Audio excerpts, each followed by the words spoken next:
I'm re-recording this intro because the initial one was not very descriptive.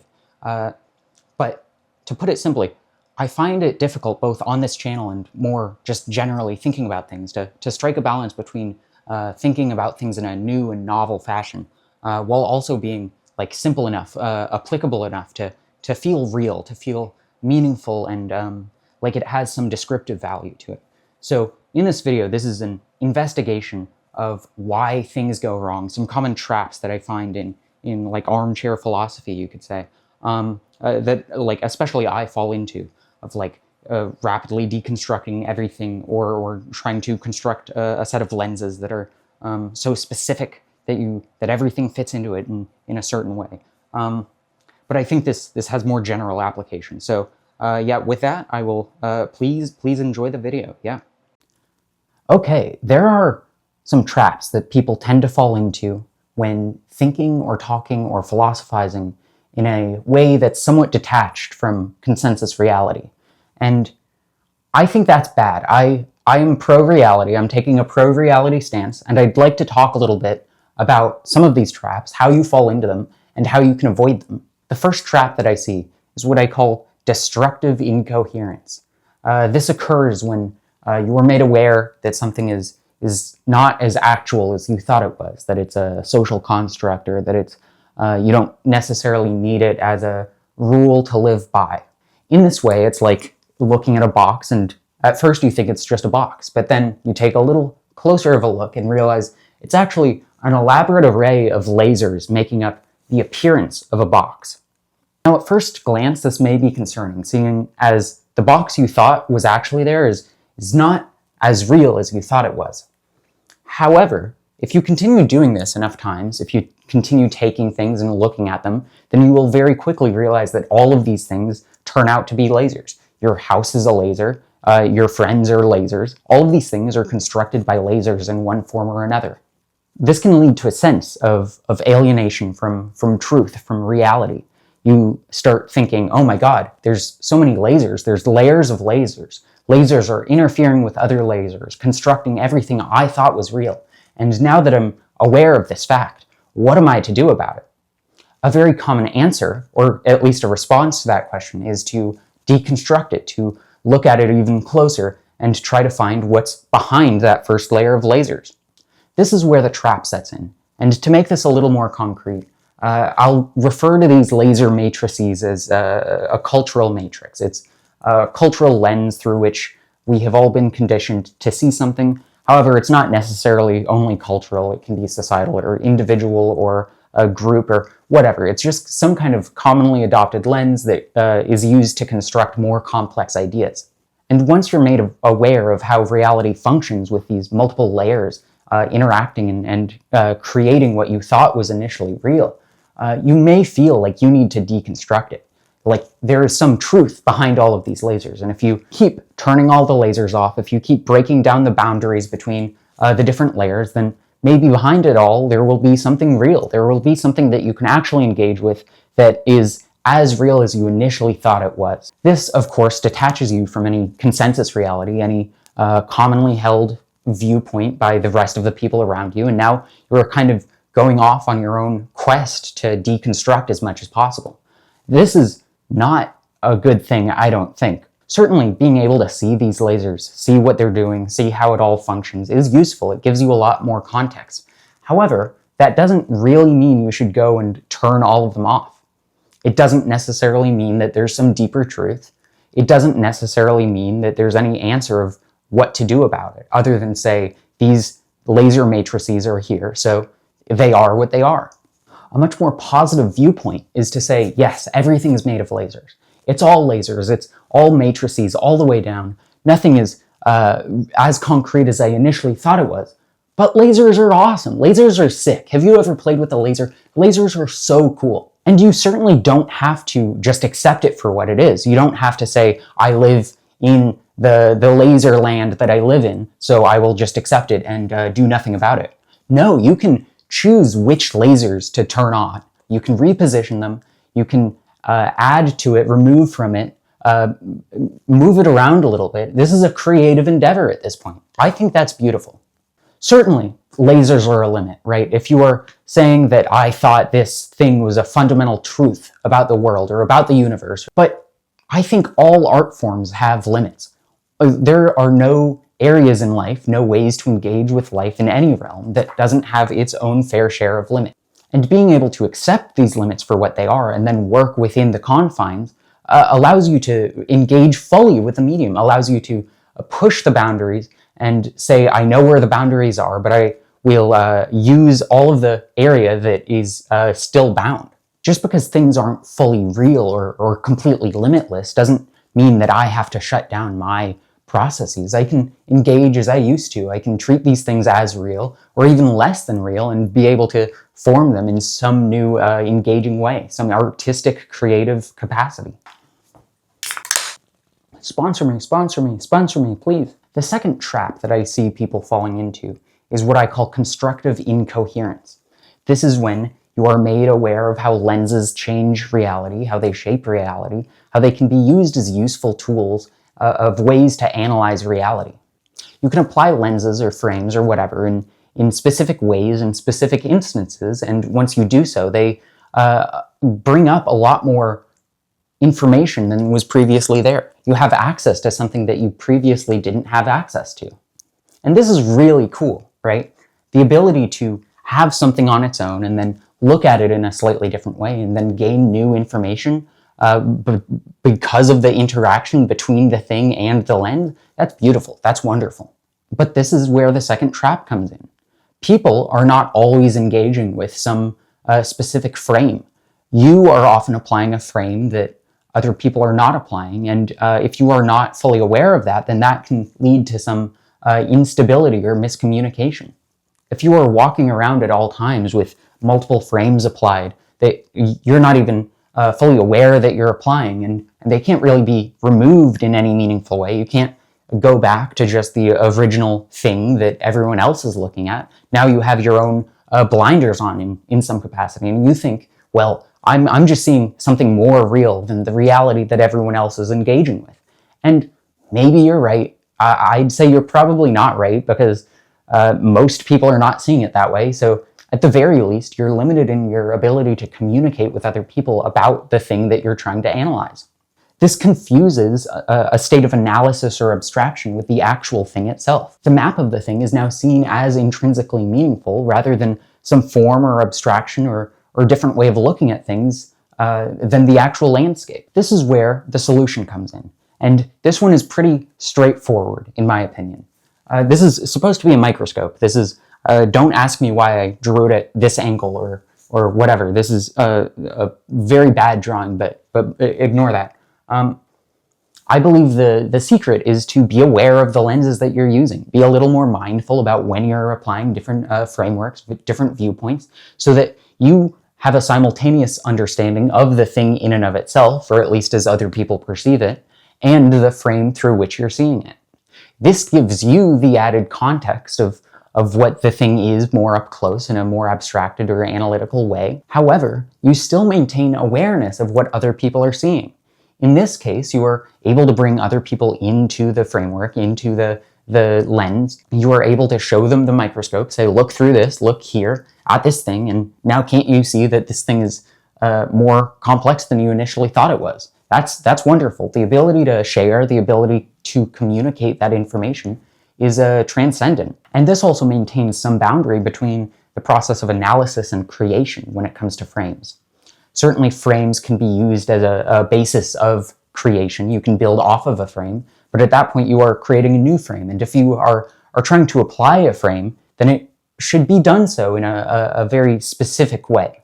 You should not be using frames as a way to make the entire world more interesting or more creative, more artistic. You should be using them as a way to get closer to a specific piece of information that you feel like you're missing. And certainly you can use frames in a creative manner, right? You can use them to see more beauty or more profundity within the world. However, even then, you are still using it in an analytical way rather than trying to layer lenses on top of lenses so that you distort reality in some specific way that feels a little more special to you. Now, both of these examples are incoherent insofar as they abstract your viewpoint from the viewpoint of other people around you.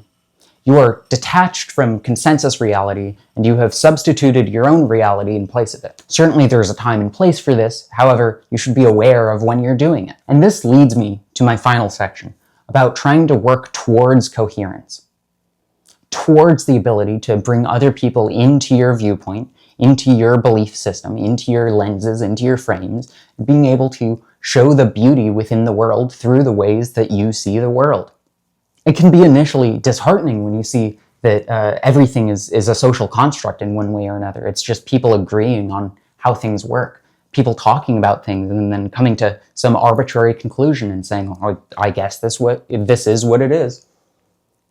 But really, that's kind of beautiful. The ability to say that people are abstracting their own thought processes and abstracting them into the world, and then other people are picking up on those thought processes and bringing it back into their head in a similar enough way to create a real communication across individuals, across the boundary of the body, across the boundary of the brain and the mind.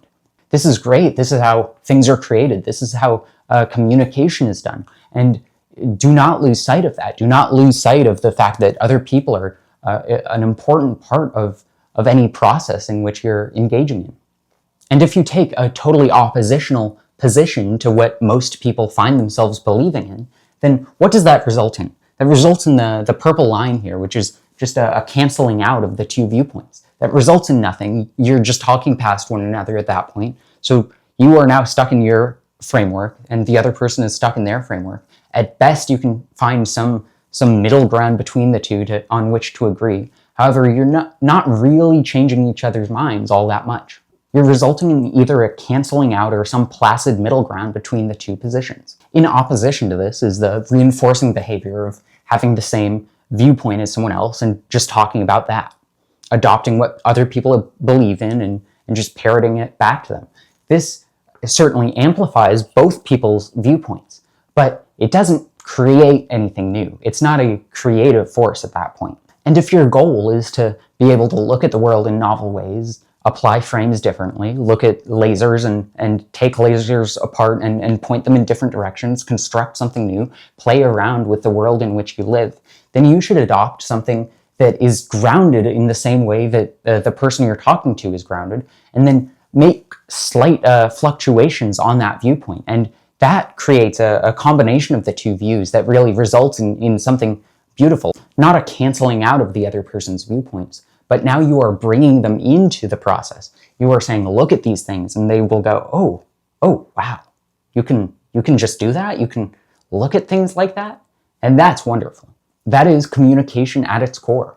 You are making subtle modifications. You are changing things here and there in such a way that now the person that you were talking to, the community that you have, is in on it. It can take parts, bits and pieces and change their perspective on the matter in a way that is constructive. And as a final way of looking at it, let's say you start out with consensus reality, just what it is, how people live, what they implicitly or even explicitly believe, but it's not out of the norm. It's not a creative force. It's just kind of an adoption of what everyone else around them believes. If you just tear this to bits, if you make a puzzle out of it, then that's infuriating to the people living inside of it. Now they have to say, like, I don't really care. I was living comfortably in this framework before. You are the only other person that believes something in this way. So now you have forced me to reconstruct this puzzle out of the pieces that you've given me.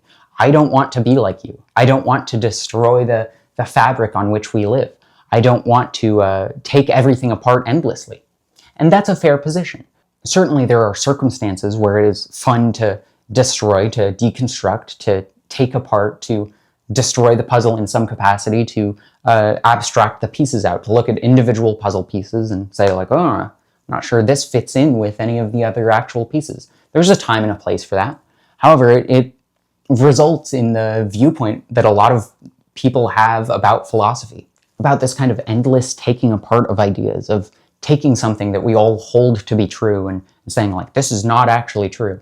And there's some truth to that, right? Certainly there are circumstances where it is productive to take these things apart, especially if you are looking for like large-scale social change on an issue. There will always be a time where you somewhat need to take apart and look at the individual pieces and point out to people the inconsistencies within it. But by and large, if you're just doing this with an intellectual topic and not actually looking for like widespread system change, then you're not really doing anything. I did this last time with my video on consciousness. Both the process and the end result of the video was not something I was really happy with. I took this thing, I took consciousness and rotated it around and said, I'm not sure I know what this is or that it makes any sense. And then I tried to break it down and resulted in kind of nothing. And that's not the final version of the video that it made. The final version of the video was a lot more productive. It built on top of what people already think of as consciousness and tried to look at it in a slightly different way, tried to model it differently. But the drive to take something and pull it into its constituent parts, at that point you no longer have a tapestry, you just have threads. And threads are useful if you want to build something new. But if you think there's any truth, if you think there's any validity in the original tapestry, then maybe don't pull it apart fully. Best case scenario, you will now have to weave a new tapestry with all of the threads that you have. And worst case scenario, that tapestry will never be the same again. The same kind of problem exists fundamentally when you reject consensus reality on its face and substitute some truth claim that you think is more real than the reality that people agree upon. Again, not always bad, circumstances where it's fine or even good, even productive. However, this is alienating to people that are around you that are still working within the consensus reality system.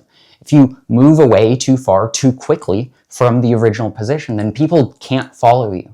They don't know how to change their mindsets, change their viewpoints on what this thing is. Just because you have arrived at some new endpoint doesn't mean that you can grab someone by the hand and yank them up into it. I'm sure in this case, you made a gradual process towards your new truth, towards your bigger idea of what reality actually is. The person you're talking to, the people you're talking to, should have the opportunity to do the same. And if it is your will to just present some grandiose presentation of something new, of a new way of looking at things, some alternate reality, then just be aware that people will not get your vision. You've moved too quickly, too far in a way that just doesn't make sense to them. And as a final thought of how you can posit something new, how you can create on top of consensus reality, allow for more boundary exploration, allow for people to change and create within the system that they're a part of, I believe that fractalizing the consensus is really the way to go. You don't want to tear it to shreds. You don't want to move all the way away from it. You don't want to create some new ground on which you're working. You want to expand the boundaries in such a way that it allows for almost limitless options. There's an infinite number of positions that you can take in this new system. The change may be minute, and some of the positions are self-similar, but that doesn't mean that that's necessarily bad. Just because something is self-similar doesn't mean that it's self-identical. And all of these new positions that are now available to people, that people can now go and explore on their own, allows for a lot more ways of looking at things.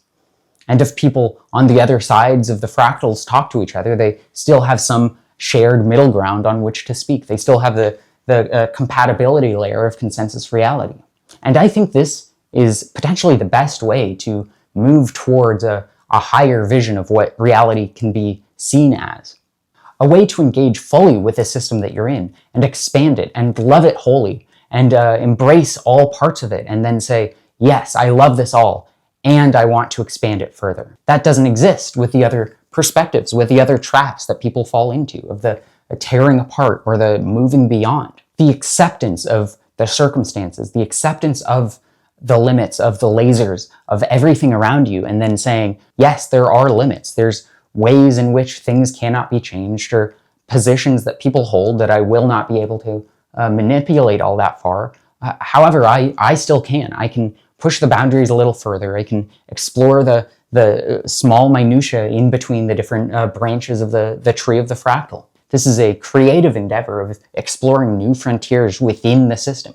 You are using the reality that everyone agrees upon to then expand further, to push further, to explore new ways of exploring the world, of thinking about the world, of thinking about ideas, of thinking about systems and how they interact and how things interoperate, and all of these things. All of these things are available if you build off of consensus reality. You don't need to destroy it or move beyond it to have a really productive, novel experience of the world, to gain some new insight into what this all is. And when I'm saying the world here, I am largely referring to the world of ideas, of being able to take a concept and look at it in a different way, or apply it differently, make connections. But the same kind of applies for the world at large, too. Being able to ground yourself within reality around the people around you, and then say, I'm going to build off of this. I'm going to make some slight changes, some slight alterations, some adjustments that I think are productive, and then being able to share that with other people that's beautiful. That's wonderful. That's how communication is done, and we should, at least I, maybe everyone else knows this already, but at least I should keep that in mind. I think this is a productive way of looking at how to make new things, how to come up with new ideas, how to push the boundaries in a productive manner rather than a limiting manner for everyone else who is not inside of your brain. On a final note, on a little bit of a different note, I am back at school now. This is my dorm room that I'm filming in, and as such, I'm not sure that I'll have the ability to make the same length of videos, the same depth of videos. However, I really am enjoying the ability to explore these kind of realms of ideas. So even if things are not as long as they used to be, or as in-depth, I would still like to try to keep to my normal schedule. Along with that, I got a couple of requests for adding a paid tier to my Patreon. I think I will be doing this. I think I'll start uploading some smaller form content there, either more like me rambling about things, trying to come up with new ways of looking at things, because that's productive to me, or just kind of ways in which I personally interact with the world on a more literal basis, how I study, how I engage with the classes that I'm in, what I do on a day-to-day basis, what I'm thinking about. I can't promise any regularity or quality within these videos, but I think if you're interested in me more as a personality than just my ideas, then this is an option to pay for. Oh, and I'll try to add a Discord server to that. So either pay for my Patreon and you'll get access to a Discord server, or like write me an essay about one of my video topics, about what you think about my videos, or what your perspectives are on the matter, like 1,500 word essay, and then email that to me and ask for the Discord link, and I'll just send that to you. I don't want to necessarily paywall any sense of community or attachment to other people. So on that note, I wish you well. I should have at least one video uploaded on the Patreon by the time this video is out. Yeah, go produce something, go be creative with lasers, go selectively turn lasers off and make reality into more of a fractal that people are able to communicate within. Yeah, don't fall into any traps before I see you next time. Okay, bye.